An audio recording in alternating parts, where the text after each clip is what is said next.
Welcome to the WordyGirl Entertainment Podcast. I am your writer-in-chief, Rosalind Jackson. I am a lover of words, and that love led me to a passion for writing. And what's the next best thing to writing? Talking about writing.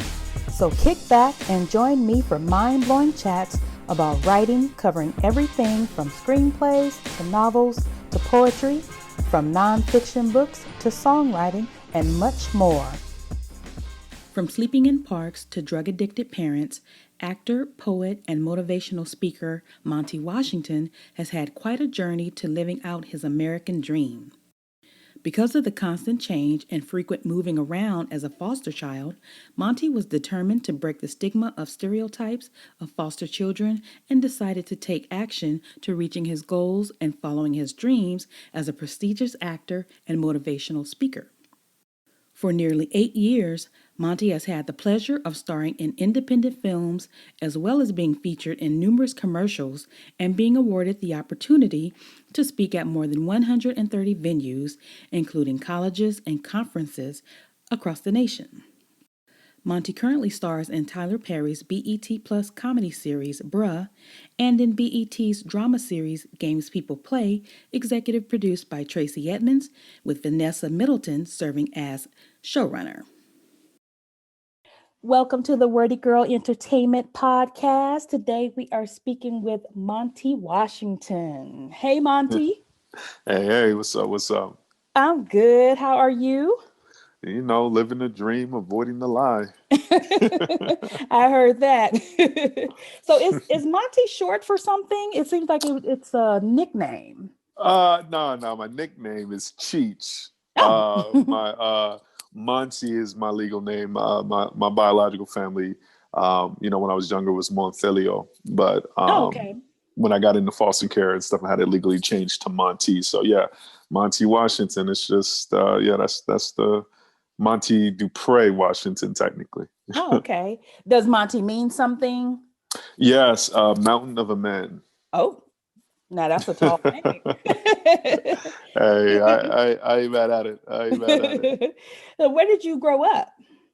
Well, I grew up at a couple different places. I'm originally from Phoenix, Arizona, but I spent like the first 10 years of my life in New York. So like New York is kind of where I was raised, and I moved back to Phoenix. I was a foster kid and grew up in the system a little bit. So, I lived in Ohio, lived in Dallas, I lived in New York, but spent most of my time in Phoenix, Arizona. Oh, okay.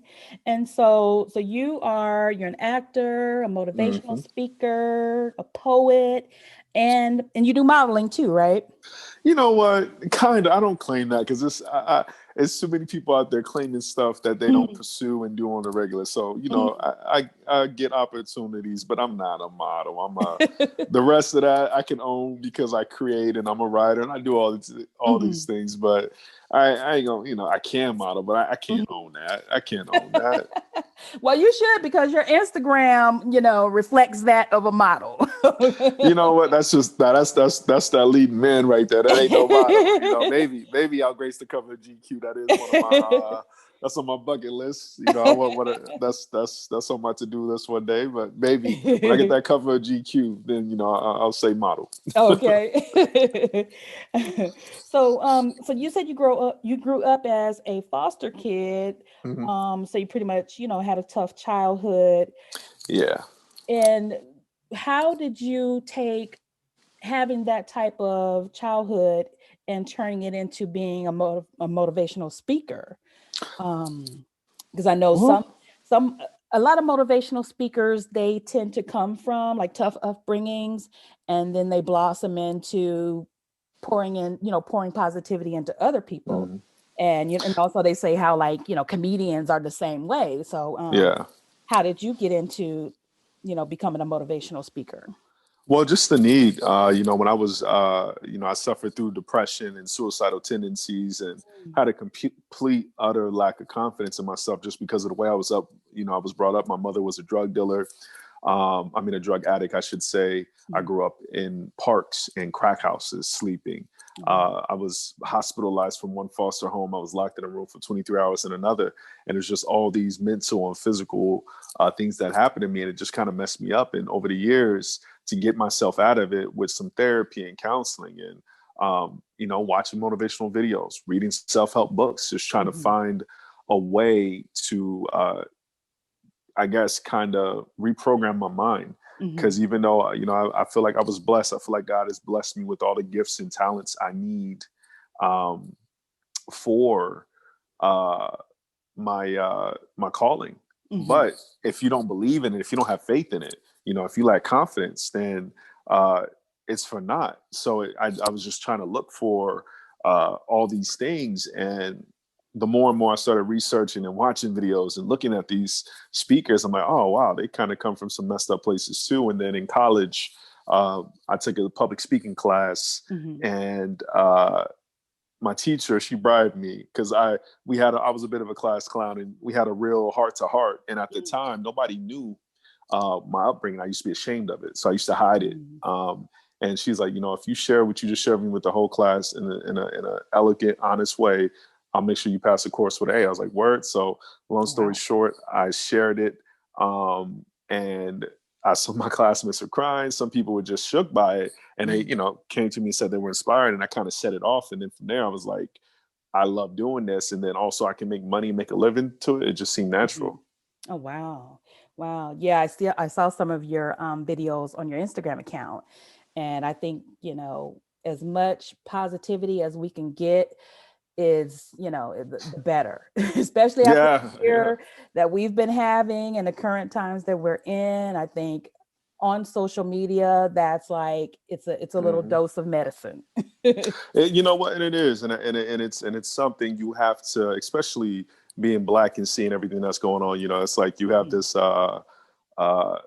social and emotional health along that kind of falls under mental health. And the social aspect that Black folks seeing everything that's going on, the emotional, our response to that, and then just being, there's so much uncertainty and everything, so it's important to try to balance absorbing all the negativity out there online and the politics and all that with some positivity. And that's all I try to do. I've actually been wanting to not be online at all. If it wasn't for the acting aspect of it, or if I didn't feel that there was a space needed for people to get some positivity, I wouldn't even bother with it. I just want to stick to my lane, do what I do, focus. But it's needed. And, I just want to fill a space. And hopefully over the years, it gets bigger and people can get some motivation, as I like to call it. Yeah, it's definitely needed, because for me, like, I have a Facebook page and I have an Instagram page. I do not do Twitter because no. Right. But on my Instagram page, I only follow creative people. I don't do like politics or anything like that, because that's where I go to get, peace, if you can, through social media. I do all the junk on Facebook, but when I go to Instagram, I just want creative people. I do make an exception. That's smart. I follow Barack and Michelle. Yeah, I ain't mad at that. And Angela Rye. That's it. Oh yeah, yep. I follow Angela Rye. So let's see. Do you go out before the pandemic, were you going out to speak at, like schools and things like that? Oh, absolutely. Yeah. That's kind of before acting kind of took off. That's how I've been making my living, speaking to high schools and colleges and universities. For the last 5 years, I've been to hundreds. Oh, wow. Spoken to, hundreds of thousands of students, faculty, and staff. Just sharing my life story and some of the lessons I've taken. One thing I always say is that we don't look like our story. I always tell people what I've gone through just based off the way I look, the way I talk, the way I carry myself. You would never know that my mother was a drug addict, that I never knew my dad, that I was suicidal, because we don't look like our story. And I always say that, we have this belief that our stories and experiences form who we can become. And I seek to challenge that.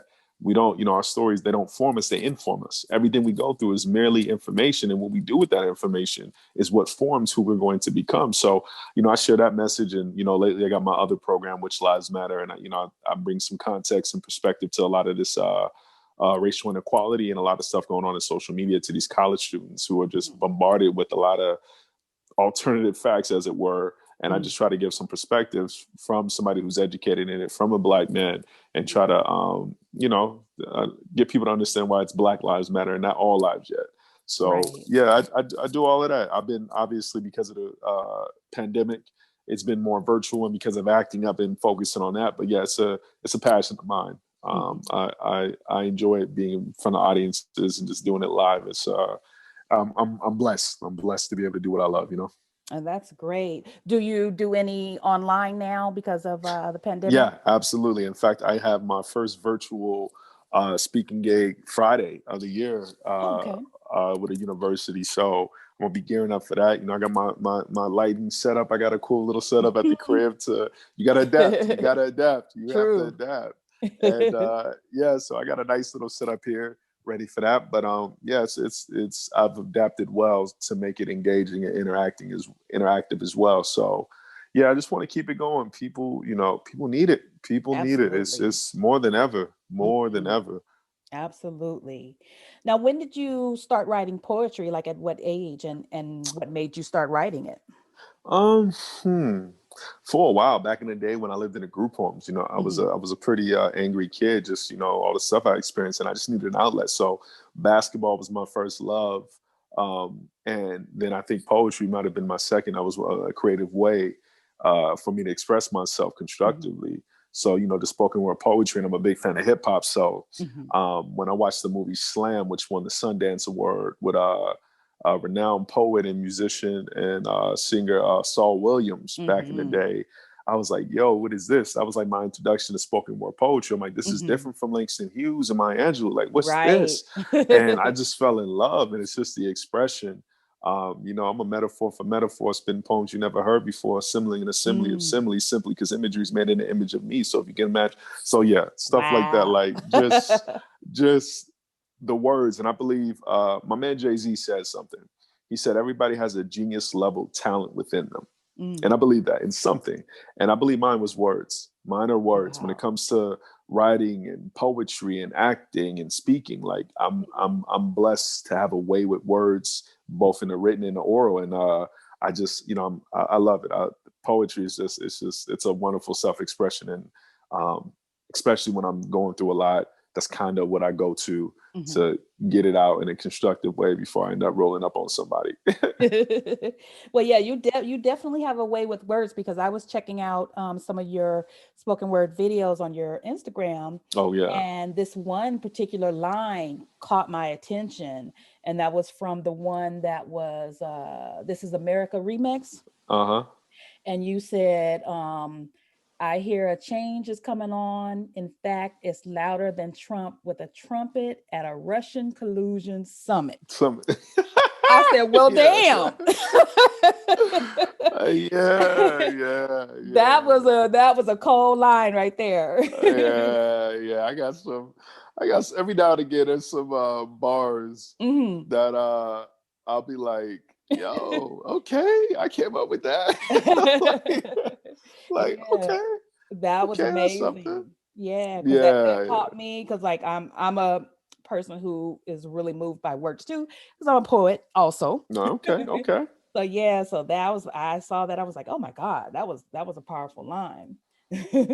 Yeah, yeah. You know, you just gotta you it's a good form to get people to listen without being too preachy. Because Mhm. nobody really wants to hear the truth. It's really hard for people to just get the unsolicited truth just as it is, because you know we're so used to being fed lies in general, and you Mhm. know so much stuff. So I think poetry is a good way, and it's also a way for like that you pick that line out.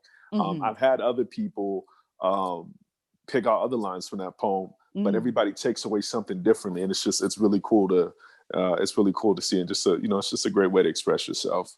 Yeah, that's the great thing about poetry because you can 10 people can interpret it 10 different Hmm. ways, It's and beautiful. yeah.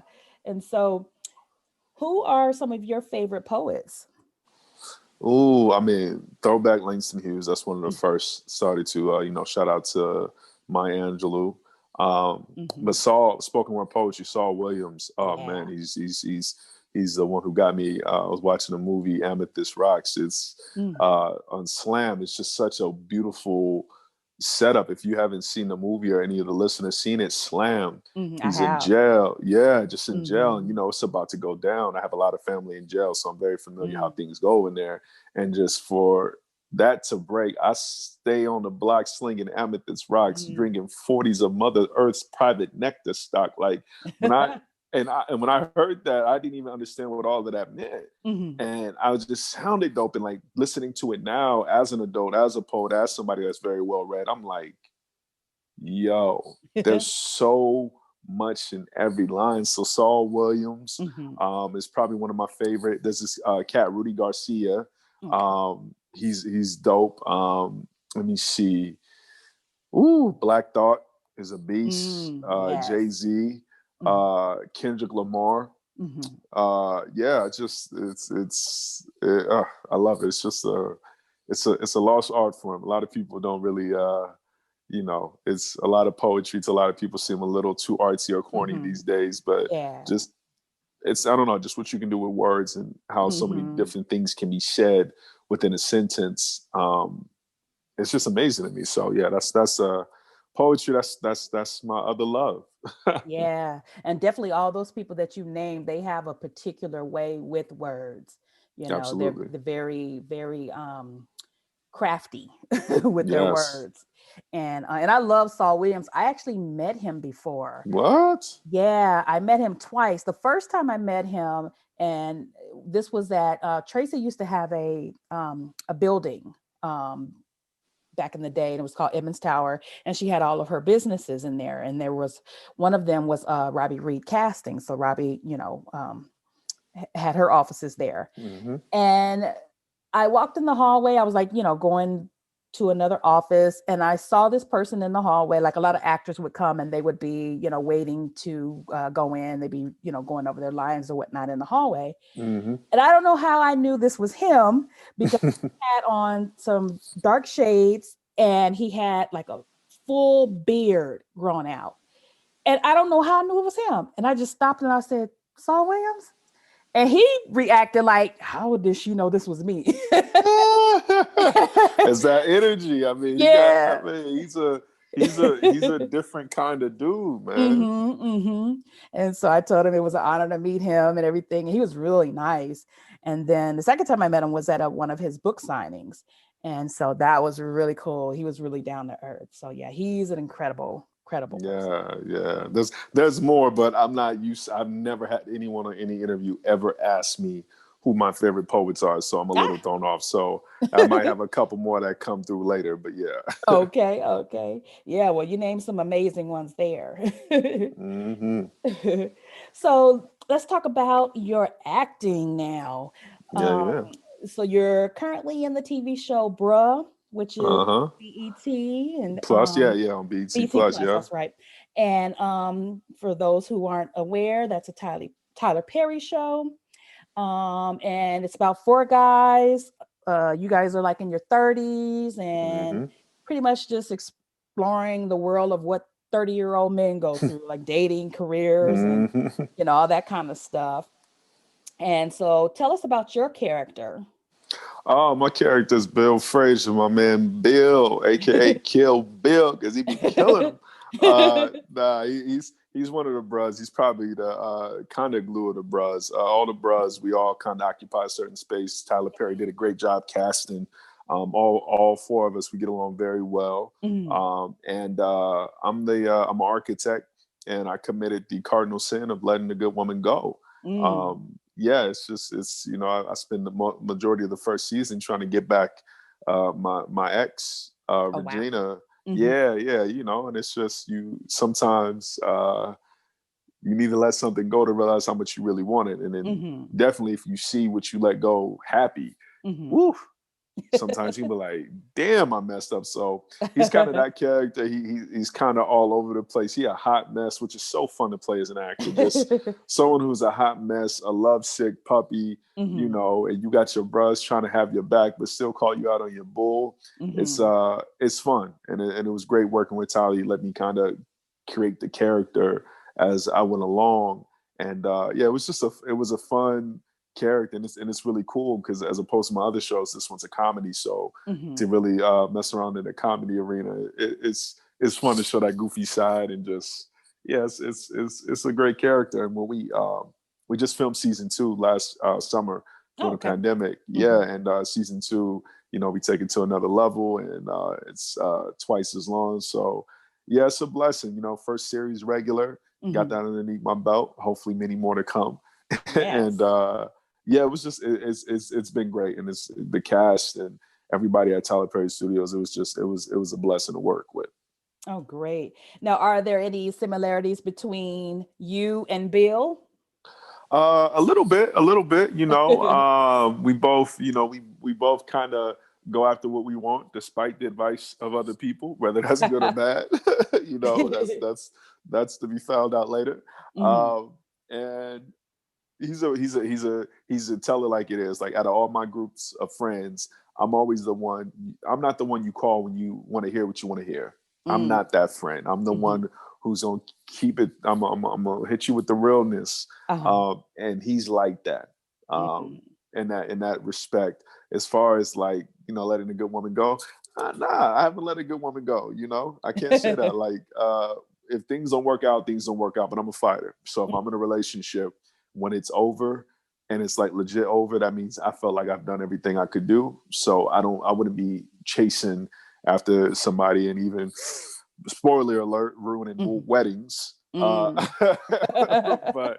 But yeah, other than that, a little bit, just the way he acts, the goofiness. I'm a real playful, goofy dude. So Mhm. that was fun to kind of infuse a little bit of that in me. Okay, okay. So yeah, speaking of spoiler alerts, that was a spoiler alert for me because I checked out the first three episodes so far. Yeah. So but yeah, it's pretty cool. I was a little shocked when I first Oh, you had to go to the fourth episode. The fourth episode is when I start showing out. The okay, fourth yeah. episode, they moving on. I start showing out, so you got to catch Yeah, I'm up. definitely gonna continue. But I was shocked because I didn't expect that type of show from Tyler. So I think it was the mother. Oh yeah, yeah. She a lot. She is She a lot. hilarious, and just she shot off a couple of cuss words that I wasn't Uh-huh. expecting from like normal Tyler shows, and I was like, oh, okay. Oh yeah, nah. He all these new shows that he has on BET and the two on BET Plus. Nah, it's completely different Mhm. from what you can expect. I mean, he still has all his classics and stuff, but nah, this ain't the old school just going to church. Yeah. This ain't the Diary of a Mad Black Woman. No, no, Yeah. sirree. It's definitely not for the church crowd because there's some nudity in there. I was like, oh Oh yeah, yeah, yeah, yeah. Oh no. I wasn't Whew, ready. mid, midway through the season, I got a bathroom scene, so Oh, it's okay. he goes out there. It goes yeah, it goes crazy, but Oh yeah, it's wow. different. I wish you would have made it to the fourth episode. That's where my character really shows out. But Oh, okay. Yeah, uh, I'm definitely gonna continue because I the first three episodes gave me pretty much an introduction to what each guy's storyline is. yeah, yeah, it goes pretty slow. The first three Yeah. episodes, they go pretty slow, just kind of setting it up, and then after that, it Hmm. just takes off. I tell everybody who watches, I'm like, the first three episodes is a lot of setup and stuff, Hmm. but then 4, 5, 6, 7, all the way up, Hmm. things really get moving. So, but I'm glad you got to check it out. Yes, it's good working with Tyler. He works differently. He works incredibly fast, different from anyone else I've ever worked with. Hmm. And you just gotta, I don't know, you just gotta keep up. I was challenged in a lot of different ways that I didn't know I would be, Hmm. and it's just I'm ready for the next set. It's just prepared me to really be prepared on other sets because he works at a completely different pace. So it Hmm. was dope. It was great.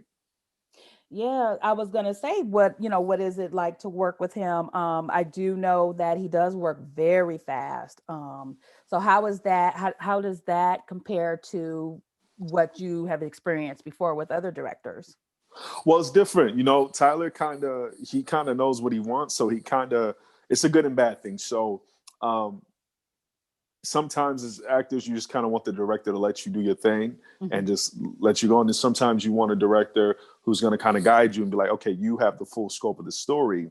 You know what I'm saying? Let me know what Hmm. to do. And as an actor, I should be able to deliver. So with Tyler, he kind of lets you know ahead of time, um, this is how things are going to go. This is what I expect. And when you get on set, you don't get a whole lot of redirection. as far as what you're doing and you're performing. So if you know what you're doing, and I like that because I'm a very in the moment person, you have to really be present. You have to really be with your other actors. I've been on other sets and jobs and even classroom acting where you work across the actor from you who kind of already has their mind up on how the scene's going to go. And you're trying to keep it alive and real because that's what people really want to see. And it's like you're acting with a brick wall. You can't do that working with Tyler because he moves so fast. You only get a couple of takes, which is crazy if you're not used to it. And you have to be there for each other. The cast, you have to be there, you have to listen, you have to play off each other. But there's a lot of opportunity for improv and everything. It was the most challenging and yet most rewarding experience I've had as an actor. Okay, great. Yeah, I'm definitely going to keep watching because I'm invested in their stories now. I want to know what's going to happen to them. Just keep going. Keep Yeah, with going the with it. dilemmas that they are facing. Uh-huh. So you guys already shot season 2. Yep. Is it too early to know if there's a season 3 on the horizon? I mean, the way Tyler talked, you know, he has hopes that we have multiple seasons. I'm pretty confident. As you make it through the first season, you'll see what I mean if you stay with it and watch the second season. Everything goes up. It just goes to a whole nother level. So the second season, by far, just being a part of it is so much better than the first. And I love that we knew what we were getting into as actors, and being in that camp quarantine for 3 weeks where that's all you could focus on. It really helps you out as an actor. So I'm pretty optimistic it's going to be a season 3. Yeah, I'm excited about this season 2 of Games People Play. That's what I'm. Yes, that's next on the list. So you are one of the characters on Games People Play, which is another BET show, and that one is executive produced by Tracy Edmonds. Yeah. And I have to say I'm a co-producer on the show. Yes, you are. Yes, you are. So for those who aren't familiar with Games People Play, that one is about the behind the scenes of the NBA, dealing with the players and their girlfriends, wives, or whatever, and pretty much showing you what goes on in the underbelly. And so you have Lauren London's character, you have her friend who the character's name is Nia, that's played by Karen. And then you have I'm blanking out on her name. You got Saronis. Yeah. You got Saronis who plays Marcus King. You got Jackie Long, who plays Kareem. Yeah. You got Barry. Parker McKinney. Yeah, you got Barry, who's also in Tyler Perry with me, one of the stars of that as well. Yeah. Of course, you got Parker. Yeah, we got a nice little cast. Yes, amazing. I was blanking out on Parker's character's name. Golden Layla. Goddess LA, Layla. Yeah, Layla. So that is an amazing show, and we are actually gearing up right now for season 2. A lot of people have been asking, "Where's season 2? Where's season 2?" And we are pre-production now, so it's going to be coming to you guys pretty soon. Now on here, for that. Yeah. And so on here, you play Officer Terrence Abrams. And he's the ex-boyfriend of Nia. Yeah. And she's a journalist for a gossip blog. And so you kind of come in and kind of save the day for her or help her get out of some trouble or figure some things out. And she still leave me hanging. Yeah. Save the day and still get left hanging. What kind of bad boy? So no respect. Yeah, so it was like kind of an almost love triangle because Nia's character has a boyfriend, Eric, who's played by Barry. And so it became this whole Team Terrence or Team Eric thing. And so I have to admit, I was Team Terrence. Hey, yes. So every time I would see your character come on the screen, I'd be like, "Hey, Officer Terrence." So you should be, as you should. So it was so fun online on Twitter when people would retweet through during the show, and you'd have the Team Terrence fans and the Team Eric fans, and it was just pretty hilarious. Yeah, it was nice. It was nice. I love it. I love it. It was fun. So, did you do anything special to prepare to play a police officer? You know what? Not necessarily, because I mean, I got a couple friends who are in the force. You know, I talked to them about some stuff and some protocols and just the day in the life to get into the character. But I knew it was more so about what I was doing for Nia. You know, that relationship was most important. So as far as being a police officer as an actor, there's certain things you got to do as far as the way you hold a gun, knowing the codes and stuff. But overall, one pitfall, and I make these mistakes back in class, back in the day, it's like whenever you're playing anyone in a uniform, people like to kind of have this archetype of you should act like this and speak like that. And that's not the case. They're just people. That just happens to be their job. So when I was preparing for it, that's one thing my acting coach, I was constantly reminded of was like, remember, this is the person first and officer second. Don't get too officerish, focus on what you're here for. And I'm here, to help out, Nia, try to win that love back. And so the preparation for that was mostly just being present, trying to fight for what you love while maintaining those boundaries. Because each of the different characters I play, I'm on another show as well. All of them have one thing in common: they're trying to get back a woman they lost. So I'm like, okay. So how do you go about it? So Terrence, he just he lets Nia know, like, this is what I'm here for, but he ain't like, ain't too pushy. It's like, I'm gonna put the decision on you. So preparing was just, really making a connection with the actress Karen, who's a phenomenal actress. She's super dope. Making that connection with her and just making that attraction believable. That was the my main focus, because that's what it was. That's what it's about. I'm her story. I'm here to support that. You know what I mean? So. Yeah. It was good. It was my first major TV opportunity. I had a couple smaller ones, so that was just good at that level with the writing and execs. All y'all, it's so dope to be a part of, and I'm just glad we running it back. Yeah. Shout out to showrunner Vanessa Middleton. Yeah. Vanessa, yeah. I Yeah. can't wait. I And can't wait to get back on set. yeah, that's gonna be so amazing. I'll be here in LA, so I won't be out there with you guys. Nah, Yeah, Corona. I'm ain't not that the truth? playing. I ain't mad at you. I ain't mad at you. So, how was it transitioning from a drama like Games People Play into a comedy You know like what was Bruh? good? I had a good transition. So I'm on another show. I'm lucky. I'm blessed to be on 3 shows. Oh, On okay. another show on UMC, or it's now called All Black, streaming service called Stuck With You. And I play Vaughn. And I'm a real estate agent. I'm going after the main lady, Candace, who's played by the lovely Tammy Townsend. And I'm one of the main characters on that. And that was kind of in the middle of Bruh and Games People Play. So it was kind of a bit of a dramedy. So I had to Okay. play a little bit. So that transition going from Games People Play, which was a drama, which was dope, to that middle ground. Once I got to Bruh, it was just a really good transition for me, because I'm a goofball at heart. You know what I'm saying? Like so comedy's not, it's not out of my realm at all, but also because of the things I've experienced in life, and because of my level of training, I can give some very grounded performances. So I love the drama aspect. So that was really fun. The hardest transition was, Games People Play, the first season, we had 2 months to shoot.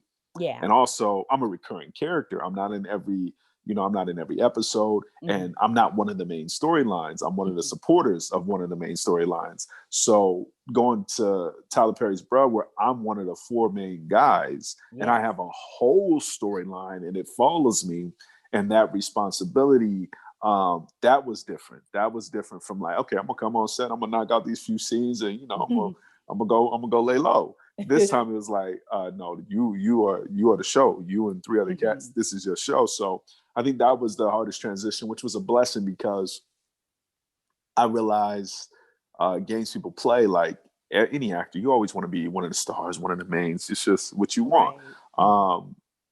But I realized, oh man, I'm glad that I started off as a recurring to get my feet wet, to learn, because it's different when you been on set for a couple of days like I have in other shows, but then when you're one of the characters and you're recurring and this is something for 2 months and you got to bring it and work with different directors and different sets and different locations, it's different. And so I was glad that I got to experience that, because by the time I got to Tyler Perry, also the way he works, I mean, we shot in record time. Let's just say I was in 22 episodes and we shot it in less than 2 weeks. Don't ask how. Wow. Don't ask how. It is impossible. Don't ask how.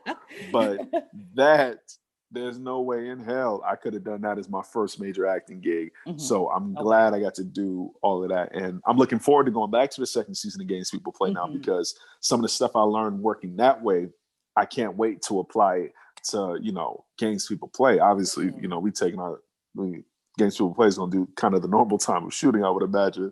So it's been a blessing to work on 3 different shows with 3 different budgets, 3 different casts, 3 different tones. It's been, I don't know, I've been blessed these last few years to be able to do that and understand the business, because obviously, I want to excel and, have my own show one day, lead movies and all that. So it's just been great and humbling, if more than anything, very humbling to learn how many hands are involved, like yourself, being a producer and, even with Tracy and Vanessa. And it's like, as an actor, after seeing all that, it's like, yo, my job is relatively easy. There's so many hands involved, but there's so many hands involved to make this real, to bring it to TV. And before I got involved in that, it's an actor, somebody write it, you put it on camera, shoot. No, there's so many things that go. And so I'm humbled. And I approach the work completely different now, just knowing like, yo, I got an important job. But there's so many other people who make sure you look good, you sound good, the writing's good, you got the right locations. There's so many different hands. So that's been the biggest revelation and blessing. And it's just humbled me and make me approach the work even with more care and more specific with my performances. Yes. It is like a little village of its own. It really is. Yeah. And so I am not familiar like what the process is of an actor. Like I don't, because I'm not an actor, on the producing side. So I always wondered what actors, like how they actually prepare for their roles. Like, do you have to memorize every single line? Well, and it's so funny. That's the thing. And that's how I know you're not an actor. Because everybody who's not an actor ask about the memorization. Memorization is the last part. I've learned it's the least important part, because there's a lot of people who can memorize something and say something robotically or naturally. That doesn't mean you're acting. That doesn't mean you're moving people on screen. You know what I'm saying? You have to, more than what you say, you got to know what you're saying and why you're saying it. Okay. So the most important thing, like for instance, when I get a script, I go through and just understand, okay, what's my character? Boom. Okay. What's my relationship to the other characters? Boom. What does my character actually want? Boom. Is there any information that lets me know what was my character doing before this season, before this episode, before this scene? That's what's important. What's everything that's going on, like what's not being said. And then if you have all that working for you, then you go, then you memorize, because you can memorize the lines. But if somebody writes let's say Vanessa writes an incredible scene, it's a heart wrenching scene. If you're an actor, if you only memorizing the lines and you're not putting some of your own experiences into it and making sure you're connecting with the other character, then, it sounds good, but you're not going to move people. So for me, the memorization, I either get the memorization out the way first so that I can play. Depending on the director, some directors let you play. And that's the one thing about Tyler Perry, you're allowed to play. Others, I'm like, okay, this director may want it verbatim. They don't want you to go off script. They want it exactly like this. So knowing that, I'm going to focus on what's all the life. Because even though I have to say the words, how do I say the words? When do I say the words? What's the cadence? So it's so much that goes into it and everybody's preparation is different. I know me, it's just like, I don't like saying something and not knowing what it means, not knowing where it came from. And like Vanessa, she's an incredible writer. It's like, if you just read it for what it's on the paper, no, when she's writing, there's a lot in it. There's a lot she's trying to say. There's a lot that's connecting to so many other things. And as an actor, if you're trained enough, you can pick that up and like, oh, okay, she probably wrote this because later in the scene, this is said. So I need to make sure I infuse this, you know, with a little bit of more life. So it's a lot to it. And the memorization, thanks to working with Tyler Perry and having such a short amount of time to memorize stuff, my memorization is on point. Oh, wow. It is on point. When I cannot tell you some of the amounts of pages that I've had to learn. It's ungodly. It's ungodly. But yeah, it's the life. It's all about the life you put into it. That's what makes a Denzel performance or a Mahershala, you know, or Viola Davis. She says the same stuff everybody else is saying, but why do you believe it? Why does she move you? Because there's all that life and preparation underneath it. Absolutely. And who are some of your favorite actors? Are they're your favorite ones? You know what? There's a lot for different reasons, but Viola, she's probably at the top of my list for the simple fact that I believe her in every single role, and she's played every stereotypical role a Black woman has ever had to play to get to where she's at. And she's arguably the greatest, but definitely one of the greats. And I just see that. I'm just like, every time you believe her, every time she makes you feel, that's what it's about. Mahershala is a beast. I love his artistry integrity. Of course, Denzel, that's throwback all day. I really like Hugh Jackman. I like the fact that he's a man's man actor, but he always has this intense level of vulnerability, and that's something I strive for personally. To be a man's man, but to have a level of vulnerability and heart to your performances. Got nothing but love for Tom Hardy. Don Cheadle's a beast. There's so many. There's just it's so many that I respect that just have their own thing. Yeah, that's just it's I love me some Kerry Washington.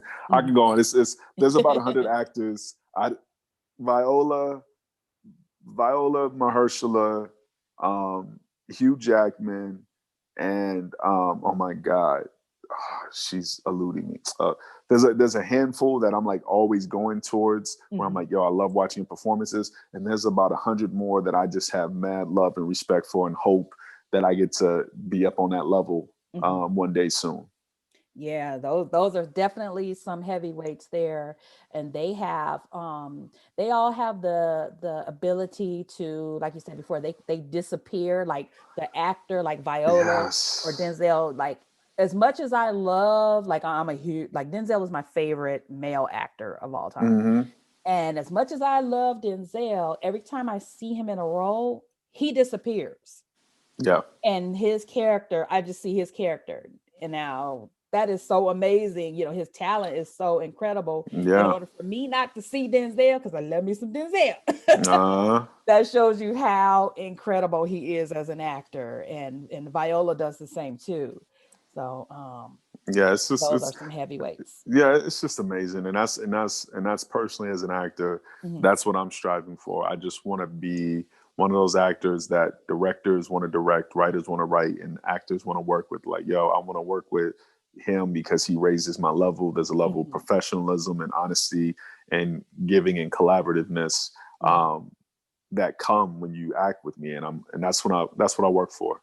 Every set I go to, I'm working on bringing more and more of that until I can say that I am that actor. I'm getting there. I'm not there yet, but that's my goal, is to get there.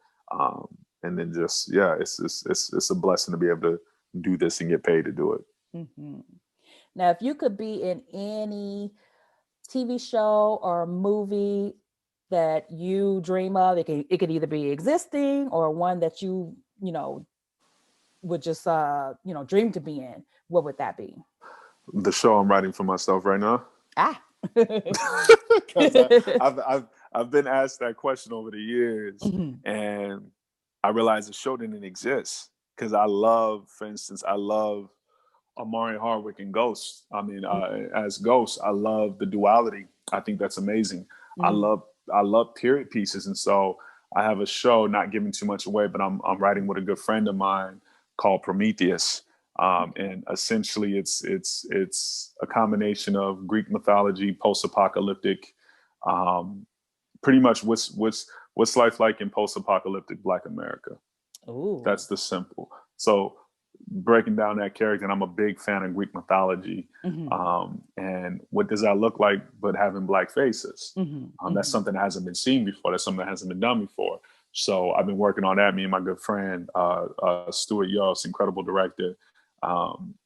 We just got we got the second draft of our pilot done, and we're working on that, on the Bible and all that stuff. Yeah. So that's the dream in the next few years, to try to pull an Issa Rae in a different level, though, on a drama level.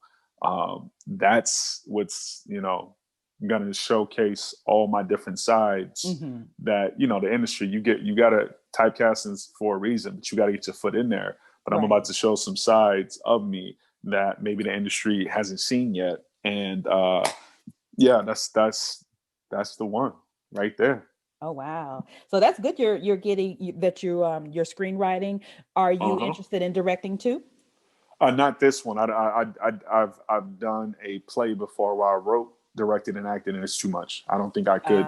I don't have enough experience professionally acting on big sets and stuff to really think I can direct and act myself now. Write and direct, absolutely.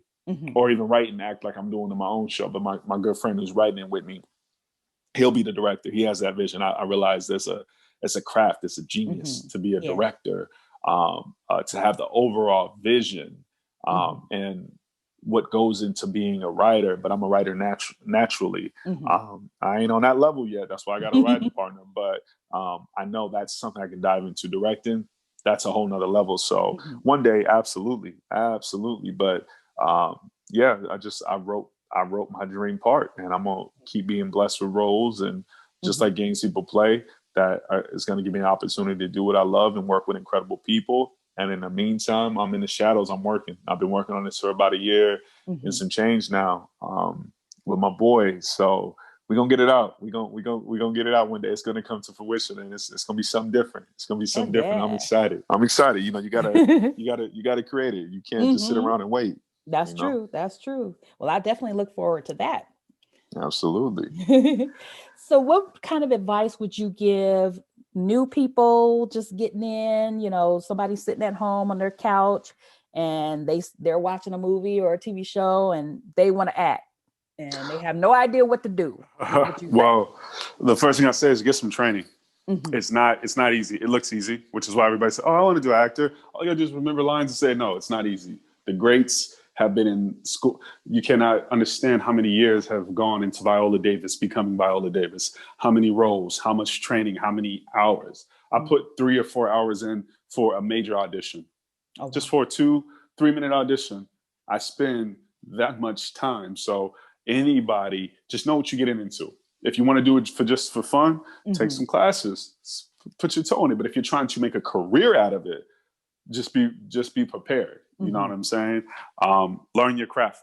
Learn your craft. Forget about the managers, the agents. Forget about how do I get roles. No, learn how to act honestly, viscerally, believably, consistently. Learn how to do that first. And then if you're great, success is attracted to the person you become. You become that dope actor or actress. You're going to attract the attention, the opportunities. You just got to capitalize upon them. Yes, I think that's amazing advice, especially the learn the craft part. A lot of people would like to just jump in and think, get it done. And I see that on the writing side. Of course. A lot of new writers, they used to, like, some people would call the office and, they would want to submit their scripts and things like that. And, we would take a look at them. And I would take it a step further. I started giving people advice on how to improve their scripts. And some people were like, they would be offended that their script needed work. Yep. It's the ego. And I would give, advice on, maybe you might want to check this book out or, read some scripts online. And they were just like so resistant. And I'm like, but this is what you want to do. So you have to learn. You have to learn what the process is. And absolutely, and just do whatever you can to be better. But like some people are very resistant to that. I'm like, Yeah, it's that ego. I mean, if you want to be the best, you got to learn your craft. There's no way absolutely. around it unless you just want to be average. But Mm-hmm. I love that. I actually, funny enough, when I was writing my stuff, I gave Vanessa a call, and and she gave me some advice on some books to go ahead and Mm-hmm. get and read, and that's what I've been doing during pandemic. And it Mm-hmm. was great advice. There's so much stuff you don't know, so many mistakes, your amateur mistakes that somebody like you who's seasoned, you're going to point out and notice immediately. And Mm-hmm. then you're trying to get somebody to pick that script up. That's going to Mm-hmm. scream amateurism immediately. And then Right. there goes your shot. So you at least come prepared when you know what, I've read all the books. I got the advice. I had people look it over. I made some corrections. I can confidently go into this meeting or submit this to somebody and be taken seriously. Mm-hmm. Absolutely. Yeah, it's like you gotta take it seriously, or you'll blow Seriously. your shot. Exactly, Yeah. exactly. So, but Yeah. yeah, that's the biggest advice. Just learn your craft and fall in love with the process of what it takes to be great. Just fall in love with the actual process. Mm-hmm. Um, Whether you're taking classes or online courses or workshops, when you just fall in love with the act of just doing it, Mm-hmm. um, it'll start showing up in your work. Yeah, absolutely. Well, yeah, well, I'm excited to see all the things you have coming up. With especially with Gays People Play, and then the new season of Bruh, and then the other show. What was the name of the other show? It's Stuck with You. Season 2's coming out this year. It's Stuck with You on Stuck with All You. Oh, Black okay. Network. Yeah, on the All Black Network. It's a streaming network formerly known as Urban Movie Channel. So yeah, Okay. we out there. I'm blessed. I'm gonna have 3 shows in 2021 out Yeah, there, and I'm humbled by it. that's amazing. And that's the network that Bob Johnson owns, right? Yes. Yep. Okay. Yep. Yeah. Oh, Yes, that is. that's pretty cool. I'm looking forward to that. And so tell the people where they can find you online. Okay, well, if you want to find me and follow my personal acting exploits, go ahead on Instagram at Monti _Washington. And if you want to follow more of my motivational speaking, it's Montivation Montivation on Instagram as well. So really, just Instagram. That's where you find me. On Facebook, you ain't gonna. Yeah, I don't spend too much time on there. I go back and forth with some people on some political stuff. But if you want to contact me, also my Twitter is actor Monty. Okay. Yeah, you guys follow him because he's got some amazing stuff on his Instagram page. And you'll get some good motivations and some good pictures. Yeah. we try to step the picture game out. We try it. Like, yeah, so thank you so much for taking the time to talk with me and my followers. Hey, it's all love anytime. Yeah, thank you so much. All right, you have a good one. Thank you for having me. You're welcome. Hi. Thanks for taking the time to tune in to the WordyGirl Entertainment Podcast. Don't forget to check out my blog at www.wordygirlent.com. That's WordyGirlent.com.